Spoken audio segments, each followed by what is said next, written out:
چلیں آج ایک بہت ہی دلچسپ موضوع پر بات کرتے ہیں جو ہم سب کی زندگیوں سے جڑا ہوا ہے، ڈیجیٹل رابطے اور انسانی تنہائی کا یہ عجیب سا رشتہ۔ کبھی سوچا ہے کہ سینکڑوں ہزاروں آن لائن دوستوں کے باوجود بھی انسان کیوں اکیلا محسوس کرتا ہے؟ اور یہی آپ جانتے ہیں وہ بنیادی سوال ہے جو آج کے ہمارے اس تجزیے کی جڑ ہے۔ آخر اتنے رابطوں کے ہوتے ہوئے بھی یہ تنہائی کیسی؟ تو اس مسئلے کی تہہ تک جاتے ہیں۔ پہلا حصہ ہے ایک مربوط دنیا کا تنہا انسان۔ یہاں ہم جدید زندگی کے اسی تضاد کو، اسی پیراڈاکس کو سمجھنے کی کوشش کریں گے۔ ذرا اس سلائیڈ کو دیکھیں، کتنی صاف تصویر ہے۔ ایک طرف کالم اے میں بے شمار فالوورز ہیں، ہر لمحے کی اپڈیٹس ہیں اور پوری دنیا تک رسائی ہے۔ تو دوسری طرف کالم بی میں کیا ہے؟ تنہائی کا احساس، گہرے رشتوں کی کمی اور ایک سماجی خلا۔ یہی ہماری ڈیجیٹل زندگی کی ایک طرح سے دوہری حقیقت ہے۔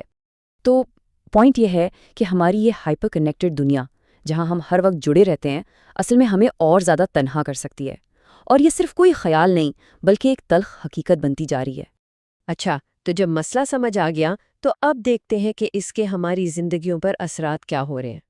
یہاں ماخذ ہمیں کچھ بہت گہرے سوالات پر سوچنے پر مجبور کرتا ہے، جیسے کہ کیا ہماری ذہنی صحت اس ڈیجیٹل دوڑ میں کہیں پیچھے رہ گئی ہے؟ ہمارے سماجی تعلقات کی بنیادیں کیا کمزور ہو رہی ہیں؟ اور کیا ہم نے چند لائکس اور کامنٹس کے لیے حقیقی رشتوں کا سودا کر لیا ہے؟ مطلب رابطوں کی تعداد بڑھنے سے کیا ان کا معیار کم ہو گیا ہے؟ ان سب سوالوں کے بعد ظاہر ہے اگلا قدم حل کی طرف ہونا چاہیے۔ ہمارا اگلا حصہ اسی کے بارے میں ہے، اس کا تدارک کیا ہے، یعنی بامانی تعلقات کی طرف واپسی کا راستہ کیسے ڈھونڈا جائے۔ تدارک کا لفظ آپ جانتے ہیں صرف سلیوشن یا حل نہیں ہے، اس کا مطلب ہے ایک شعوری کوشش، ایک جان بوجھ کر کی جانے والی محنت کہ اس منفی اثر کو کیسے کم کیا جائے اور زندگی میں توازن واپس لایا جائے۔ یہ ایک ایسا عمل ہے جس میں ہمیں خود حصہ لینا پڑتا ہے۔ اور یہاں ایک بہت ہی اہم نکتہ ہے، بات ٹیکنالوجی چھوڑنے کی نہیں ہے، بلکہ اس کے ساتھ اپنے رشتے کو بدلنے کی ہے۔ مسئلہ جڑنے میں نہیں ہے، مسئلہ ہمارے جڑنے کے انداز میں ہے۔ اور یہی سوچ ہمیں ہمارے سب سے اہم آخری کانسیپٹ کی طرف لے جاتی ہے، وقت پر صحیح فیصلے۔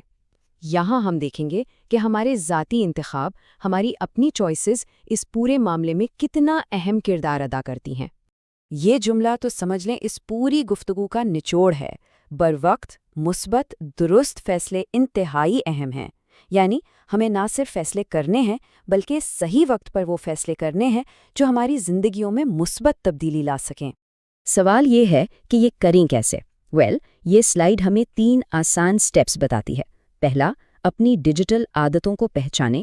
دوسرا، فیصلہ کریں کہ کیا مثبت تبدیلی لانا چاہتے ہیں۔ اور تیسرا اور سب سے اہم، اس فیصلے پر عمل کریں۔ یہی وہ شعوری کوشش ہے جو ہمیں حقیقی تبدیلی کی طرف لے جائے گی۔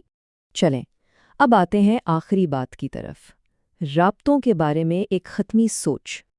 دیکھیں، دن کے آخر میں اس بات سے فرق نہیں پڑتا کہ ہمارے پاس کتنے کانٹیکٹس ہیں، فرق اس بات سے پڑتا ہے کہ ہم ان کے ساتھ کتنے پریزنٹ ہیں۔ حقیقی تعلقات گنتی سے نہیں، گہرائی سے بنتے ہیں۔ تو آج کا آخری سوال سوچنے کے لیے یہ ہے کہ کوئی بھی اپنی زندگی میں حقیقی رشتوں کو کیسے اہمیت دے سکتا ہے؟ اس کا جواب ہر کسی کو خود تلاش کرنا ہے، کیونکہ یہ سفر ہر ایک کے لیے اپنا منفرد ہوتا ہے۔